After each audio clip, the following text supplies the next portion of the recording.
Warning, building and buying mechanical keyboards is a really expensive hobby, so make sure your wallet can handle this before taking it on.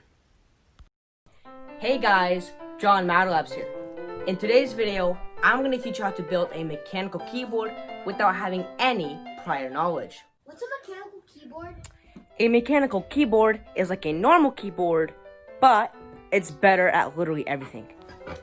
It looks better, sounds better, lasts longer, feels better, it's better for customization, better for typing, gaming and whatnot, and it's better at emptying your bank account. Now all of you are probably wondering, how does a mechanical keyboard achieve all of this?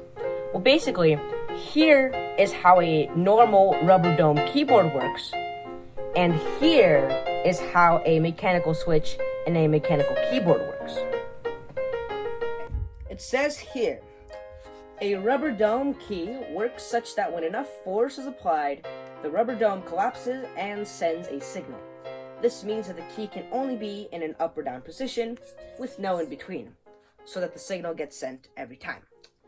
Now, mechanical switch, on the other hand, works by pushing a metal pin back and forth with the plastic stem. This means that the key does not need to be pushed all the way down for a signal to be sent, and it's ready to be pushed again before it even reaches the top. Now, all this technical jargon basically means that a normal keyboard is rattly, has only two positions, and feels like poking mashed potatoes that were spread out on a table.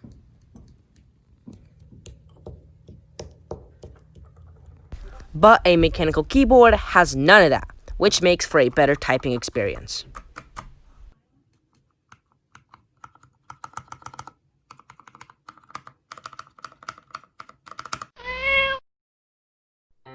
The first thing you will need is an all-in-one keyboard case with a plate, stabilizers, and PCB already in it, so that you won't have to search for those parts separately. I found that the easiest way to do this is to look up GK61 case or hot swap keyboard case on eBay or AliExpress. I personally found myself a GK61 hot swap case from eBay for only about 40 bucks. The next thing that you will need are the mechanical switches. There are many brands, types, and weights of switches you can choose from, so I'll leave a few helpful guides in the description below. Just make sure that the switch you choose has a sound you like, and the activation force isn't too heavy or too light. Now, if you want pretty cheap but really good switches, I recommend getting Gatoron switches. Those can be easily and cheaply found on AliExpress, and I personally chose Gatoron Yellows for this build. Last but not least, you'll need to find some keycaps. Just look for good-looking Cherry MX profile keycaps that have good reviews. And one thing you have to keep in mind is that there are different layouts for keycaps for different countries, so make sure that you're getting the right one for your specific case. You'll only have to do this step if your stabilizers aren't lubed yet, and the purpose for this step is to make them quiet and smooth.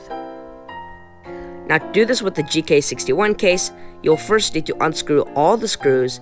Then, you'll need to carefully persuade the USB-C port to come out of its hole by prying up at the plate PCB assembly and pushing at the walls of the case. Once you see that the USB-C port is free, you can now try to get the entire assembly out of the case and set the case aside.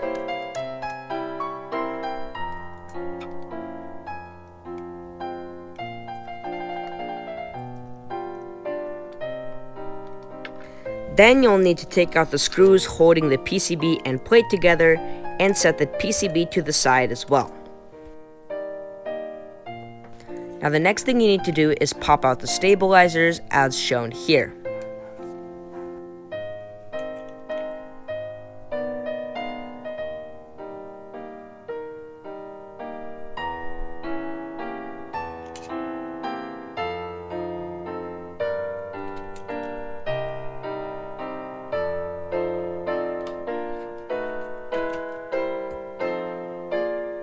The next thing you'll need to do is pop out the wire and lubricate it. Here's a list of all the lubes that you can use to lubricate your stabilizers.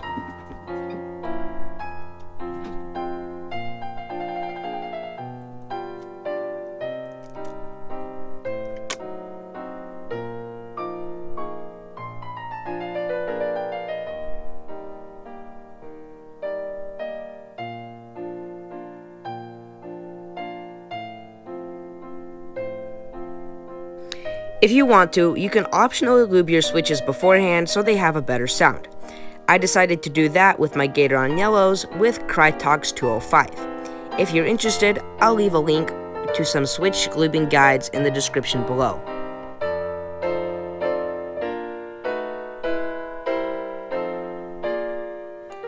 Okay, here are the unlubed switches and here are the lubed ones.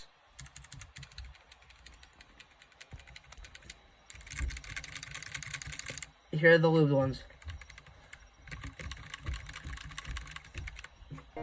If some of your switches don't fit, it's most likely caused by a bent pin that you can easily fix with your fingers or a pair of tweezers.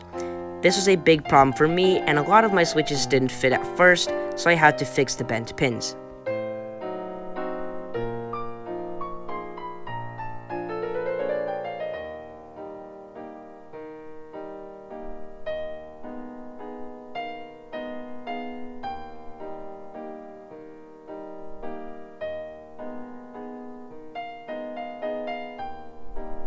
This is the step that ties everything together, and it is putting on the keycaps. This is pretty straightforward, and the only two things that you have to remember are 1, to put your keycaps in the right orientation, and 2, replace this key with the escape key or a custom key.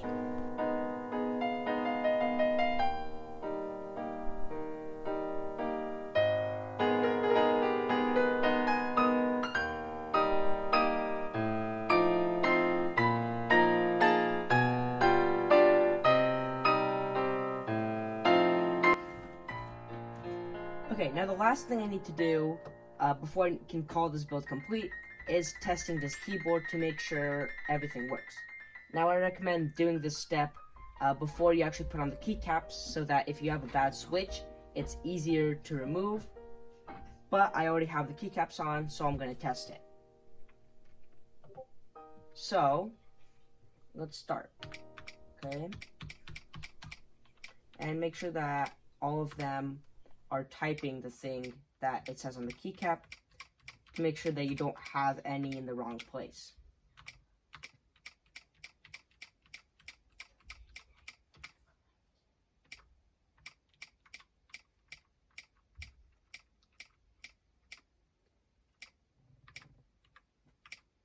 And now that the keyboard was 100% done, I had to type on it.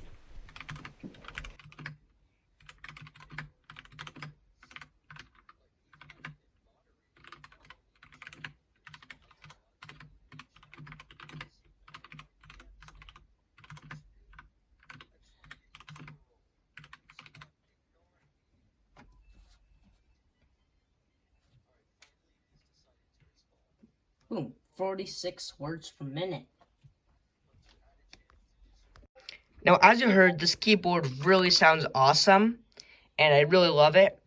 And another reason that I love it is that it has a application for changing all the lights. Like, you can choose any of these lights here, or you can make your own layout, which I think is pretty awesome. Like, if I'm tired of rainbow, unicorn, puke, for example, I can press function and a different number, switch it to like a blue or whatever color I want. And that's the end of today's video. But a few quick things I have to mention. First of all, this project has taken a couple months to make because shipping takes a pretty long time from AliExpress, so be ready for that. And all the resources that can be used to build this keyboard are all in the description. And if you have any questions, just leave them in the comments below.